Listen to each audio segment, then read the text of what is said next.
teníamos los pictogramas que habíamos explicado que no son iguales el uno al otro, que se complementan y que hay formas de comunicarse en las que solo se usa ideogramas, solo se usa pictogramas, ¿no? Dependerá de para qué. Ahí tenemos una forma más sencilla de identificar la diferencia. El ideograma se interpreta, se descifra o se aprende el significado que tiene. El pictograma es visual. Por otro lado tenemos los símbolos que ustedes aprendieron, que tenían un sentido también de aprenderlo, el significado que tiene. Los iconos, que es para diferenciarlo, ¿no? Se refiere exactamente a la parte gráfica. Y bueno, hemos visto que a lo largo de la historia, en su línea del tiempo, esa que les encanta, habíamos visto cómo habían ciertos sucesos importantes, ¿no? Y un ejemplo claro es cómo han evolucionado las formas de las letras, por ejemplo, desde ser algo muy prehistórico, muy cavernícola, muy rústico, como un gráfico, ¿no? Así súper abstracto en realidad, pero como ustedes lo verán significado al final, cómo evoluciona en muchos casos para ya convertirse en la estructura de una letra actual. ¿Y qué más? Y bueno, ahí tenemos diferentes influencias que van a definir mucho lo que ahora usamos. Por un lado está esto del protosinaítico, como les dije, no me pregunten en qué época estaba, no me acuerdo, pero que utilizaba más que nada gráficos, ¿no? Para poder interpretar sonido, no letras, sonido. Luego tenemos el idioma, el dialecto de los fenicios, que igual tenía este tipo de signos así, bien de la raíz a lo que nosotros hemos llegado ahora. Luego el alfabeto griego y el alfabeto latino, ¿ya? Estas son las 4 influencias más grandes que tenemos nosotros para poder comunicarnos hoy. Entonces, hay evolución, como les dije, no es estático, incluso si es que nosotros lo queremos ver por el lado más actual, digamos. Les había comentado que hay ciertos términos que antes no eran válidos como palabras, pero que ahora sí están dentro de una comunicación fundamentada en la Real, de la RAE, la Real Academia de la Lengua Española, ¿no? O sea que sí avalan que ya son un término válido. Todo esto debido a la globalización, al tema tecnológico y todo el trasfondo que hay en eso. Entonces, así más o menos, o sea, obviamente no es que utilizamos ese tipo de computadoras hoy en día, pero dense cuenta cómo hay una transición constante en la forma de comunicarse, ¿no? Tenemos, para empezar, ustedes, su especie más antigua, tenemos ahí los pergaminos, los escribas, cuando comienzan, ¿no?, a hacer esta forma de comunicarse, de ilustrar las cosas, o sea, en la época de la ilustración como tal, ¿no?, donde ya se da el tema de compartir las lecturas, la ciencia, todo se expande. Luego tenemos una forma muy rústica también, en la que se llevaba todo a mano, todo antes, unos 20 años atrás, donde usted todavía capaz no estaba ni en los sueños de sus padres. Fíjese que a uno fácilmente le cambiaban el apellido o el nombre, porque la persona que lo registraba, usted lo registraba a mano, escribía sus datos a mano. Eso en la notaría, en donde sea que uno va y se registra, ¿no? El registro civil, era a mano. Ahora usted no se imagina la cantidad de errores que han habido en la historia y la cantidad de particiones en cuanto a apellidos, familias, etcétera, etcétera, por errores ortográficos. Porque la persona que lo registraba normalmente era un policía que no tenía la paciencia, pues, de comprobar si el que usted le estaba diciendo lo que él estaba escribiendo, ¿no? Y así se quedaba, ¿no? Entonces eso, en un montón de archivos físicos, imagínense, ahora ya prescindimos bastante de lo que es físico, de lo que es papel, ya tenemos sistemas que manejan, ¿no?, nuestros documentos y nuestra información como ciudadanos, pero todo esto, imagínense, desde lo que ha tenido que evolucionar. Entonces, de esa manera también ha evolucionado el alfabeto. Fíjense, como les decía yo, las más fuertes de las influencias del protocieneto quizás 1750 después de Cristo, esa época,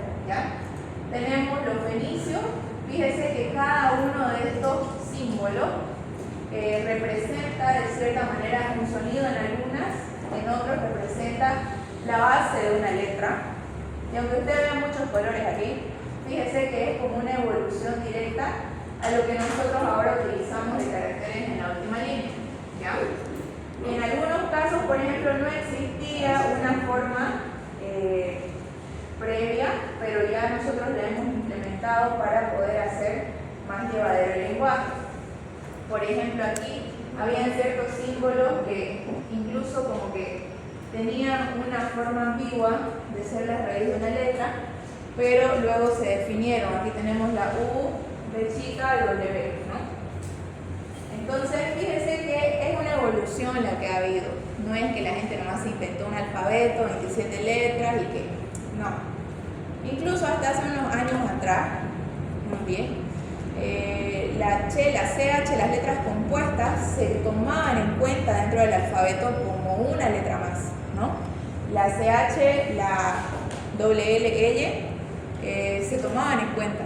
Ahora ya no, ahora se les llama letras compuestas y simplemente se entiende que son la combinación de dos caracteres, ¿no? Y bueno, de esa manera, como les decía,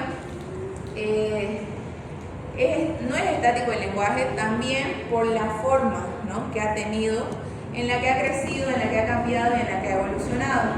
Como les mostré en algún gráfico, al principio la A era en realidad la cabeza de un buey, ¿no? Nacía de ahí, y no porque el buey comience con A, ¿no?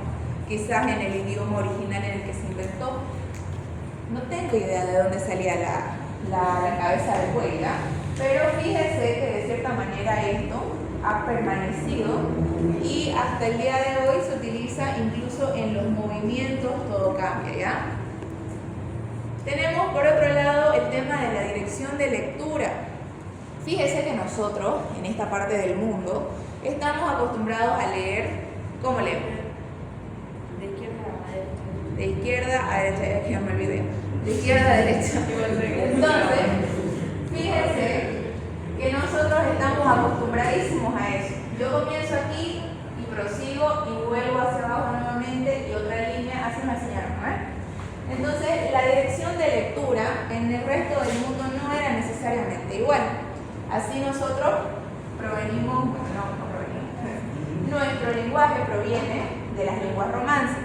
Las lenguas romances se consideran aquellas que nacen del latín, ¿ya? Entonces, el latín es la influencia más fuerte de nuestro castellano. Tenemos también el portugués, si no me equivoco, el italiano y el francés, creo. Pero bueno, más o menos casi todas esas. De todas maneras, usted no tiene que saber necesariamente el dato, pero sí tiene que saber que de izquierda a derecha es la influencia más latina del latín que usted va a encontrar. Tenemos por otro lado culturas, civilizaciones, dialectos, idiomas que se leen de derecha a izquierda. Por ejemplo, el hebreo.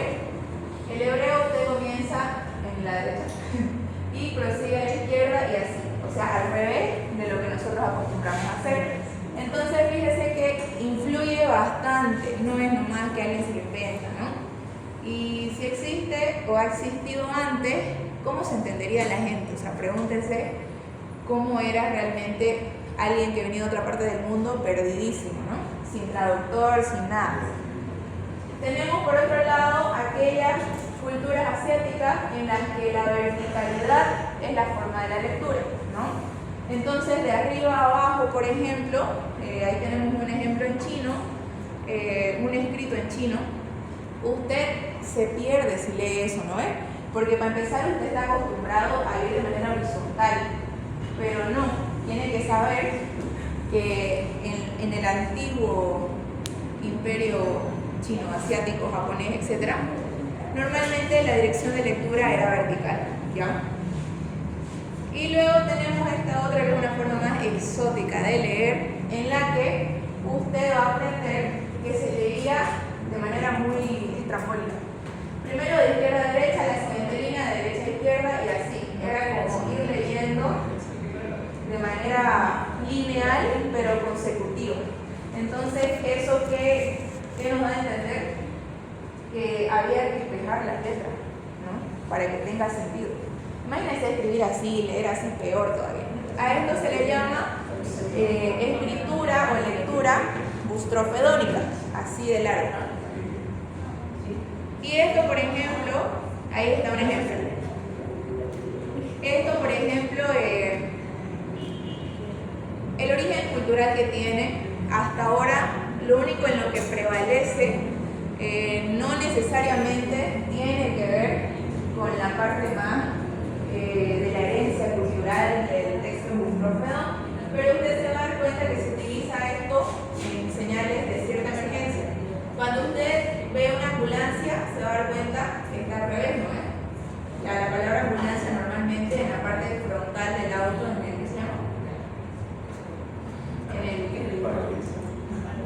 sí, a veces en el parabrisas, ¿no? Se va a dar cuenta que está así, ¿no? Las letras están como espejadas. ¿Por qué? Porque, ¿para qué nos sirve esto, digamos? ¿No? ¿Por qué permanece esto? Porque cuando usted está manejando tiene que darle campo, ¿no ves? A la ambulancia.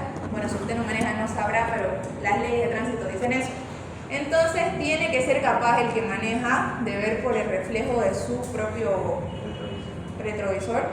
Usted sabe de lo que quiero hablar. De su retrovisor, leer ambulancia, ¿no? Y darse cuenta que, bueno, pues si está con música o si es una persona sorda, en el peor de los casos, una ambulancia necesita pasar. Entonces, eso es quizás lo más relevante que ahora se conserva de esto en ciertas señales de emergencia o de urgencia, sobre todo en tránsito. Y bueno, les decía que toda esta parte histórica, aunque a usted le aburre, y a mí también, es importante para que usted sepa de dónde sale, ¿ya? Por otro lado, tenemos, como le decía, no es que todo se fue desarrollando linealmente y que todos en el mundo fuimos evolucionando igual. Lo que pasaba aquí en América, por ejemplo, América Latina, póngale, necesariamente quizás nos estaban conquistando los españoles, póngale así, pero ya por otras partes del mundo ya habían pasado ya años, ¿no? Años de avances tecnológicos, de personas que ya hacían cosas mucho más elaboradas, importantes, y nosotros seguíamos aquí nativos todavía, ¿no? Entonces, imagínense cómo en diferentes partes del mundo se desarrolla esto. O sea, esa es la parte más bonita de la historia, porque así hermosa, hermosa no es, ¿no? Pero fíjense que esa es, digamos, la riqueza que se tiene al poder tomar en cuenta estos datos. En alguna parte del mundo llamada Antigua Mesopotamia, acuérdate que de eso. Ni idea, tío. No saben nada. Ya. Por allá por la Antigua Mesopotamia, allá por las Europas orientales más o menos. ¿Ya? Por allá, más o menos cerca de lo que hoy conocemos como quizás Egipto. Por allá. Y quizás hasta más por allá todavía. ¿Ya? Bueno, no estaban los límites, pues, como se los define hoy, ¿no? Por país. Antes no era así. Entonces se llamaba a ciertos lugares con nombres que hoy día usted ya no conoce o no reconoce. Por ejemplo, las tablas cuneiformes que se encontraron en la antigua Mesopotamia nos mostraban que había una forma de escritura que usaban en este lugar, que lo más llamativo era que se hacían sobre arcilla húmeda y eran como marcas con una cuña. Por eso se le llama cuneiformes, ¿ya? Y aunque usted no lo crea, la gente leía eso. ¿Cómo? No tengo idea. Pero ese